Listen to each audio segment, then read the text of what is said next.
Sir मैं जरा एक बार वाजपेयी जी के पास आपकी बात पहुंचा दूं। आपने कहा नरेंद्र मोदी का करिश्मा चूकेगा, पर हम उपचार और अपने तरफ से विकल्प क्या होगा वो लेकर आएंगे। आपने कहा कि नरेंद्र मोदी का करिश्मा चूक भी सकता है, ये मानना कि वो ऐसा ब्रह्मास्त्र है जो कभी विफल नहीं होगा, ये गलत होगा। वाजपेयी जी बहुत सारे राज्य भी उन्होंने गिनाए, अभी मैं लगा आंकड़ा देख रहा था तो 250 सीटों के करीब उन्होंने बता दिया। इनके मुताबिक इन 250 सीटों में 75 भी एनडीए बीजेपी नहीं पहुंचती दिखती, कहां से आएंगे 400? ऐसा है सौरभ जी, राजीव जी का मैं बहुत सम्मान करता हूँ, बहुत ही पुराने तजुर्बेकार एक्सपीरियंस्ड नेता हैं, लेकिन सिर्फ एक छोटा सा सवाल है। 30 साल से बिहार में राज लालू प्रसाद यादव और नीतीश कुमार के पास है, कहाँ पहुंचा दिया? आज भी इनकी डिमांड है कि बीमारू राज्य कई बार आप आए और गए भी हैं, स्पेशल स्टेटस दीजिए। वाजपेयी जी कई बार इसमें डुबकी लगा सुन लो चुके ना, हैं। बात सुन लो राजीव जी। अरे आप और भारतीय जनता पार्टी, अरे सुन तो लो ना, हमारी डुबकी छोड़ दो। 20 वर्षों में नीतीश कुमार जी के कार्यकाल में, इसका मतलब मैंने सही बोला, तो मौसम वैज्ञानिक की पार्टी थे। अच्छा राजीव जी आपकी बात सही भी है, लेकिन जरा उनकी बात पूरी इसीलिए कह रहा हूँ। ठीक है सौरभ जी मैंने सही जगह हाथ रखा है, इसका मतलब ये हुआ मैं सही बात कह रहा हूँ। देखिए जो भाषण ये दे रहे हैं, माफ करना, वो बिहार में कुछ करके दिखाते ना, तब जनता आपको क्रेडिबल मानती ना। लालू कन्विक्टेड हैं, माफ करना, चारा घोटाले में।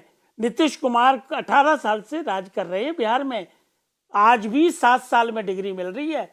वो एक सज्जन का अपॉइंटमेंट हुआ स्कूल के टीचर की पोस्ट पे बिहार में, तो वो ज्वाइन करने गए तो वहां पे एक खेत में झुग्गी सी बनी हुई थी, कहाँ ज्वाइन करेंगे? माफ कर, छोड़िए उन बातों को। आपका आकलन आपकी जगह सही है, हमारा ये मानना है कि मोदी सरकार ने 9 साल में जो काम किए हैं, उन काम की वजह से जनता मोदी के साथ पूरी मशक्कत से खड़ी हुई है। और ये खाली कहना नहीं है, अभी हमने 3 राज्यों में करके दिखाया है।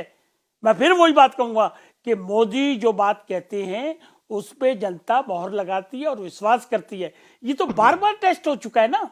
अब यहाँ जो दूसरी बातों पे कि उड़ीसा में है, आंध्रा में है, फलानी जगह, तो ये तो 19 में भी था मामला, 19 में भी यही सब पोजीशन थी। अब इन्होंने टारगेट किया कि जहां जहां हम कमजोर हैं, शायद 160 सीटें इन्होंने इंगित की हैं, उसमें उड़ीसा भी है, आंध्रा भी है, तमिलनाडु भी है, पुडुचेरी भी है। उन्हीं सीटों पे ये ज्यादा फोकस कर रहे हैं जहां इनको वोट मिलना है, जहां इनका पक्का वोट है, उन्हें तो कोई दिक्कत ही नहीं है। उसी पे इन्होंने कार्यकर्ताओं की, एमपी की, मिनिस्टरों की, सबकी फौज लगा दी है। देखिए 400 नहीं मिलेंगी, 2-4 कम हो जाएंगी, लेकिन अभी तक तो ऐसा हुआ जो टारगेट अमित शाह ने अनाउंस कर दिया वो अधिकतर पूरे हुए उनका वादा। ठीक, फिर हम वही बात कहेंगे कि खाली वादा नहीं होता, खाली आकलन नहीं होता, उसके पीछे शक्ति है काम करने की। काम 9 साल में किए हैं। ये बेरोजगारी की बात करते हैं, एक ही आर्ग्यूमेंट डिमोलिश हो जाता है। 11% की बेरोजगारी थी कांग्रेस के रिजिम में, इनके में है 8.8। किस पे टिकेंगे ये, किस बातों पे टिकेंगे? अच्छा ठीक है सर, आपने कहा कि अमित शाह ने जो टारगेट दिया वो पूरा भी किया अमित शाह। मुद्दा एक बार जरा कांग्रेस पार्टी का, कांग्रेस की जो तैयारी है वो भी, क्योंकि अभी सीडब्ल्यूसी की मीटिंग खत्म हुई थी, जरा उसके बारे में भी, अपनी तैयारी के बारे में अभय जी बताइएगा कि आपने क्या संकल्प लिए हैं और कैसे पूरा करेंगे उसको। अब जैसे एक अंतर के तौर पर एक बात, अब 160 सीटें बीजेपी ने वो चिन्हित की जहां ये हारे थे या ये कमजोर हैं। सीडब्ल्यूसी में यह फैसला हुआ प्रियंका गांधी वाड्रा जी को लेकर के कि अब वो यूपी का जिम्मा उनके पास नहीं होगा। तो ये लोगों ने कहा कि भाई वहां तो उनको और ताकत लगानी चाहिए थी, आपकी बड़ी लीडर है, चुनाव हार गई तो क्या हुआ, वहां डटे रहना चाहिए था, वहां से छोड़ना नहीं चाहिए था।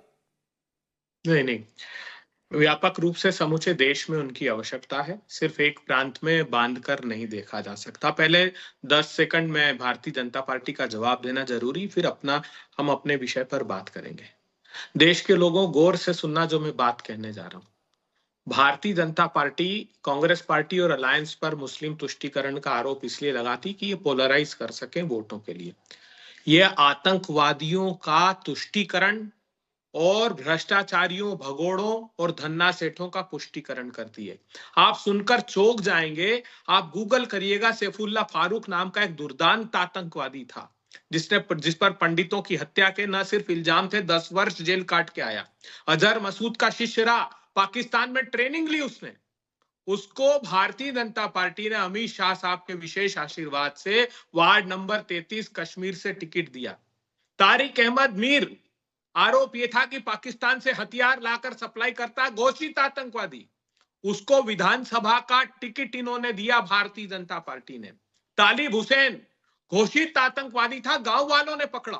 पता है कहां खड़ा था वो खड़ा था अमित शाह साहब जब कश्मीर गए तो उनके मंच के पीछे।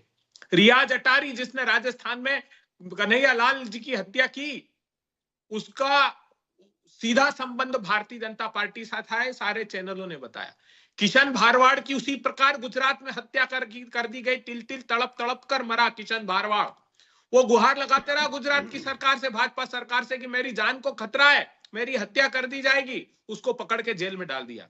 जब उसकी बच्ची ने जन्म लिया, मासूम बच्ची ने, तो वो चेहरा देखना चाहता था।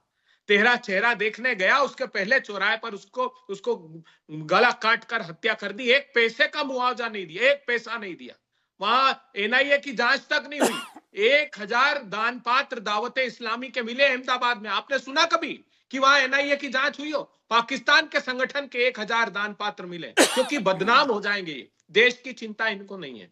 अब आ जाइए, धन्ना सेठों और भ्रष्टाचारियों का पुष्टिकरण, बड़ी बड़ी आरती उतार रहे थे अभी छगन भुजबल साहब की फाइल गायब हो गई साहब। ईडी ने कहा फाइल ही घूम गई, मुकदमा क्या चलाएंगे।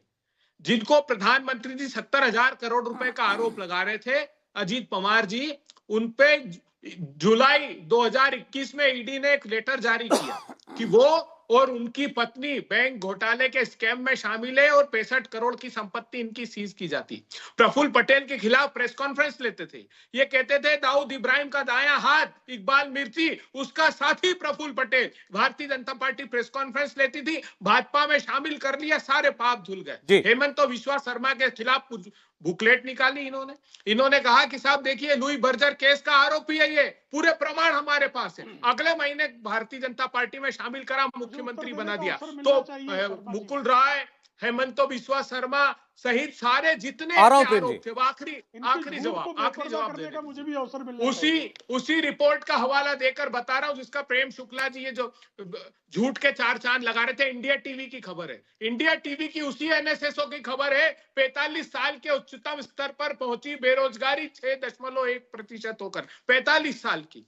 ये एनएसएसओ की ही रिपोर्ट थी। उसी के बाद उन्होंने कहा कि 70 के दशक के बाद पहली बार ऐसा हुआ, क्योंकि 70 के दशक से मूल्यांकन करते थे कि रूरल कंजम्पशन, भारत के गांव वालों की खाने में कमी की 580 रुपए प्रति व्यक्ति प्रति माह खर्च करने लगा। अच्छा ठीक है अभय जी, ठीक, बहुत सारे विषय हो गए। मैंने तो ये सोचा था कि आप थोड़ा अपने बारे में भी बताएंगे कि हमारा ये विजन है, हमारी टीम यूं तैयार हुई है। मैं जरा ये इसका जवाब दे दें, वक्त रहेगा तो फिर और बात करेंगे। मैं एक सेकंड में हम क्या कर रहे हैं वो बता दूं आपको, बस एक 10 सेकंड। अब मुझे अवसर दीजिए। अभय जी, मैं आपके लिए पर्याप्त समय रखूंगा। प्रेम जी पर्याप्त समय आपके लिए, जरा 30 सेकंड में इनकी बात में सुन लूं कि इनकी तैयारी क्या है, सीडब्ल्यूसी में क्या तय किया है। 1 मिनट दे दीजिए, लेकिन मुझे समय दीजिए, पूरा समय व्यापक। देखिए, ये जो आज तक जितनी बातें और सर्वे हो रही है, जब तक की सीट शेयरिंग हमारी नहीं हुई है। सौरभ जी 2004 में इसी तरह मध्य प्रदेश, छत्तीसगढ़ और राजस्थान हारे थे, और मोदी जी, अटल जी से बड़ी तो टावरिंग पर्सनालिटी नहीं है। अटल जी को हमने उस समय हराया था, इन तीनों प्रांतों के बुरी तरह हारने के बाद जी। आज पूरे देश में ये जो दक्षिण भारत के दरवाजे से तो पूरी तरह बाहर हो गए। हम कॉमन मिनिमम प्रोग्राम लेकर आएंगे, उसमें इंश्योर करेंगे कि भारत का जो बैकबोन है, जिसको तोड़ दिया एमएसएमई को, चीन से इंपोर्ट कर करके और बड़ा धन्ना से। अभी राजीव रंजन जी कह रहे थे आप चौंक जाएंगे, 27 लोगों के पास 54 लाख करोड़ रुपए गए। उसी survival of the richest report में ये बात का खुलासा हुआ है। ठीक है, तो अभय जी मेरे पास समय नहीं रह जाएगा, इनके लिए आपकी बात का भी जवाब आना है, अब थोड़ा फेयर भी नहीं रहेगा।